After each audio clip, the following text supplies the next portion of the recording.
Z तरार spokes person है, आप US state department के हमारे साथ इस वक्त जुड़ चुके हैं। आपका बहुत स्वागत है। और भी मेहमान हमारे साथ जुड़े हुए हैं, लेकिन सबसे पहले आपका ही रुख करते हुए जेड तरार, अब ये जो भाषा बोल रहे हैं राष्ट्रपति जेलेंस्की कि रूसी सैनिक हथियार डालें, आपको लग रहा है एक मजबूत सेना, एक तरफ तो आप कहते हैं नाटो के लिए अब हमारा जोर नहीं है, वहीं दूसरी तरफ अब आपका ये बयान सामने आता है कि रूसी सैनिक हथियार डालें, इसके जरिए वास्तव में क्या गंभीर दिशा में आपको लग रहा है कि जेलेंस्की आगे बढ़ने की कोशिश कर रहे हैं? जी तरह शुक्रिया बहुत बहुत एक बार फिर आपसे बात करने के लिए।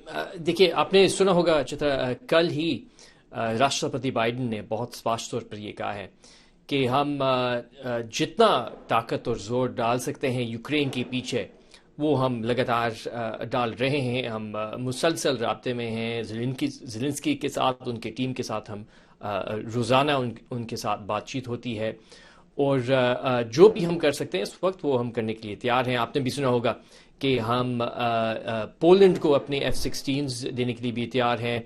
आपने सुना होगा कल हमने एक पाबंदी लगाई है रूस के तेल के ऊपर, ये सिर्फ अमेरिका का पाबंदी है। तो देखिए, हम जो हम कर सकते हैं इस वक्त वो करने के लिए तैयार हैं, लेकिन ये कहते हुए हमने ये भी बहुत स्पष्ट तौर पर कहना है कि अमेरिका और नेटो ने एक बराह रास्त एक डायरेक्ट मुकाबला में नहीं जाना रूस के साथ, क्योंकि उसका कोई फ़ायदा नहीं है, किसी के फ़ायदा नहीं है, यूक्रेन के फ़ायदे में नहीं है और वो हम हर तौर पर हम उसको अवॉइड करना चाहते हैं। लेकिन इसी के साथ अगला सवाल यह है, ये सच बात है कि तेल को लेकर आप लोगों ने बैन लगा दिया, कुछ और बैन की तैयारी भी है, लेकिन अब आपके पास विकल्प क्या होगा और आपको लग रहा है कि इससे रूस के ऊपर असर पड़ेगा? क्योंकि रूस की जो स्थिति वर्तमान में देखने को मिल रही है, अब जेलेंस्की को लेकर या फिर यूक्रेन को लेकर अब बातचीत बनती हुई नजर आती है, तब तक अचानक खराब हो जाती है, कई जगहों पर हमले शुरू हो जाते हैं। ये युद्ध कब तक यूं ही चलता रहेगा और आप जैसे जो बड़े मुल्क हैं वो इस युद्ध को रोकने की दिशा में कोई ठोस प्रयत्न करते हुए, कोशिश करते हुए आखिर नजर क्यों नहीं आते हैं जेड तरार जी? देखिए, इसमें कोई शक नहीं है कि जो सूरत हाल हम देख रहे हैं यूक्रेन में वो बहुत चिंता वाली बात है। पहली बात तो यह है। और देखिए, आपने भी सुना होगा कि राष्ट्रपति बाइडेन ये खुद मान चुके हैं, सेक्रेटरी ब्लिंकन विदेश मंत्री, ये भी उन्होंने भी माना है इसको कि आने वाले जो दिन हैं वो मुश्किल होंगे यूक्रेन के लिए। और हमारी राय में ये नहीं है कि युद्ध जो है ये ख़त्म होने वाली है आने वाले दिनों में, जो कि अफसोस की बात है, लेकिन हकीकत है कि जो हम देख रहे हैं, सूरत हाल देख रहे हैं इस वक्त, मौजूदा सूरत हाल, ख़ासतौर पर जो रूस की राजनीति है इस वक्त, वो भी बहुत खौफनाक है और हमें नहीं लग रहा कि ये ख़त्म होने वाला है। ये कहते हुए अब इसका मतलब ये नहीं है कि हमने रूस को जाने देना है या उन पर हमने दबाव नहीं लगाना। तभी तो हम जितना दबाव लगा सकते हैं, पूरी विश्व जो है जितना दबाव लगा सकते हैं, रूस की ओर से कहा जा रहा है कि आर्थिक युद्ध लड़ने की कोशिश में है इस वक्त अमेरिका। रूस आपकी बातों पर भरोसा करने के लिए तैयार नहीं है।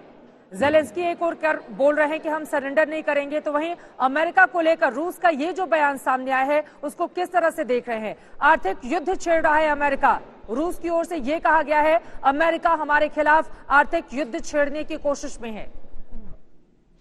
देखिए, ये खैर जो हम सुन रहे हैं मॉस्को से, पुतिन से, उनके जो मैसेजिंग का जो तरीका है वो मेरे ख्याल में इसमें बहुत कॉमन सेंस नहीं है, क्योंकि पहले तो हम ये सुन रहे थे कि जो आर्थिक प्रतिबंध हमने लगाए हैं उसका कोई असरअंदाज नहीं था रूस पर। पहले तो उन्होंने ये कहा है और फिर 24 घंटे के बाद वो कह रहे हैं कि ये एक आर्थिक युद्ध हम शुरू कर रहे हैं। तो देखिए, मैं नहीं मानता कि बहुत जो पुतिन का जो कहना है, क्योंकि वो दिन ब दिन बदलता जाता है, लेकिन हाँ, यही तो हमारा मकसद है कि हम रूस पर एक सख्त जवाब देना चाहते हैं।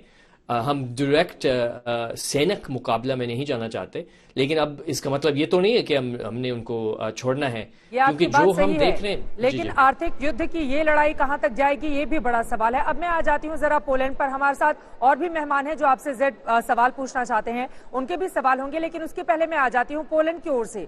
अपने MiG-29 विमान यूक्रेन को देने की बात कही गई है।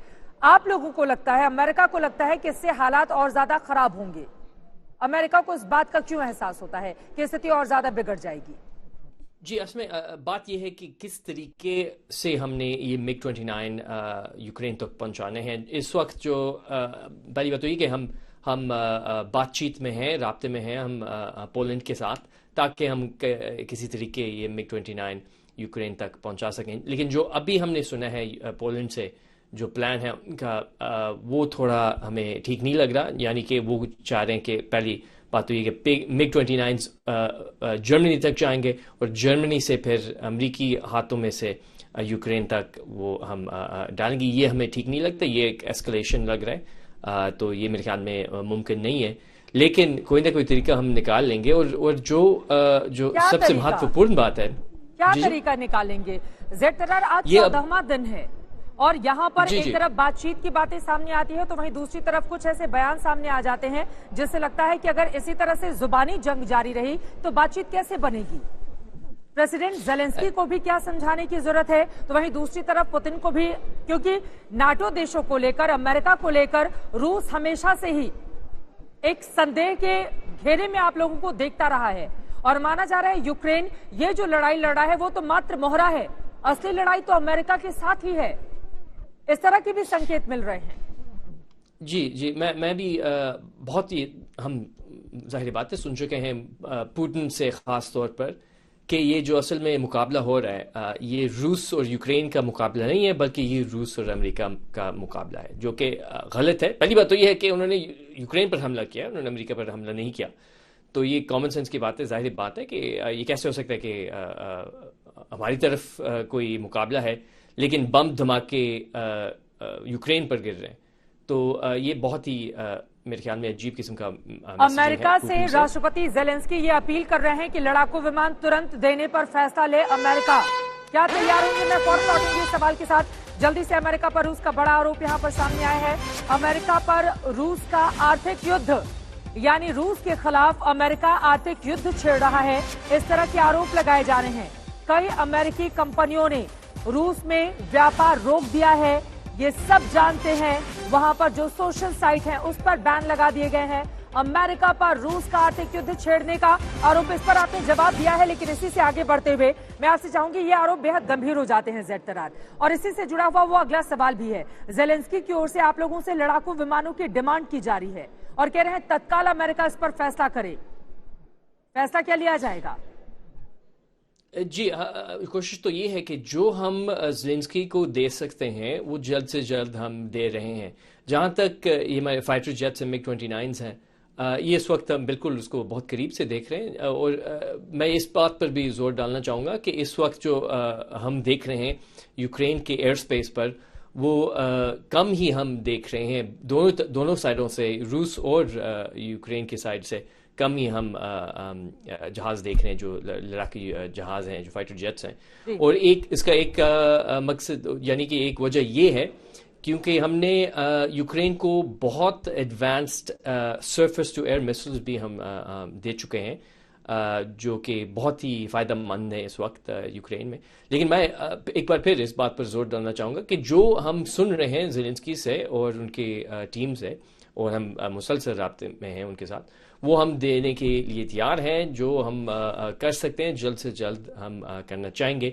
हम इसलिए इसको इतने एडवर्टाइज नहीं करते, इतने ऊंची आवाज में नहीं बताते इसको, क्योंकि इसका एक फिर जाहिरी बात है, हम रूस को नहीं बताना चाहते कि उनकी क्या क्या एडवांटेजेस होंगे। ठीक है, यानी कि अमेरिका यूक्रेन को जो मदद कर रहा है, आप लोग नहीं चाहते हैं कि रूस को विस्तार से उसके बारे में जानकारी हो, इस वजह से बहुत सारी चीजों को आपकी ओर से सार्वजनिक नहीं किया जाता है। कई खास मेहमान भी हमारे साथ जुड़े हुए हैं, उनका परिचय करा देती हूँ, उनके भी सवाल आपके लिए हैं। यहाँ पर हमारे साथ लेफ्टिनेंट जनरल शंकर प्रसाद जी जुड़ चुके हैं, कर्नल रोहित देव इस वक्त हमारे साथ मौजूद हैं, मेजर जनरल संजय मेस्टन जी स्टूडियो में जुड़े हुए हैं, मेजर जनरल विशंबर दयाल जी भी स्टूडियो में जुड़े हुए हैं, और राजेश पवार इस वक्त हमारे संवाददाता सीधे कीव से जुड़ चुके हैं, और श्वेता सिंह भी मेरी संवाददाता इस वक्त मेरे साथ मेरी सहयोगी जुड़ चुकी हैं, उनके पास भी हम चलेंगे। लेकिन जल्दी से शंकर दयाल जी, आप यहाँ पर विशंबर दयाल जी सवाल पूछना चाहते थे ज़ेड-तरार से, क्या है आपके सवाल उनके लिए? ज़ेड-तरार, एक प्रश्न बार बार उठता है कि यूक्रेन में कुछ बायोलॉजिकल लैब्स हैं जिनका डायरेक्टली अमेरिका से रिलेशनशिप है,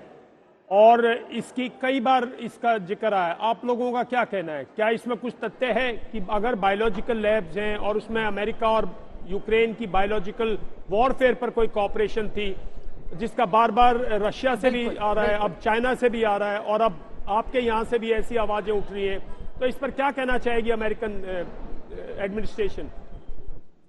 मैं पहली बात तो ये कि ये अंतर्राष्ट्रीय कानून का मेरे ख्याल में बहुत स्पष्ट तौर पर हम कह सकते हैं कि बायोलॉजिकल हथियार जो हैं वो बिल्कुल उन पर मुकम्मल तौर पर पाबंदी है। और हम मेरे ख्याल में इसमें कोई शक नहीं होना चाहिए कि अमेरिका ने कभी भी कोई भी बायोलॉजिक हथियार या कोई भी जो अंतर्राष्ट्रीय कानून के खिलाफ कोई प्रोग्राम हो, हमने ना कभी किया है, ना कोई इरादे हैं।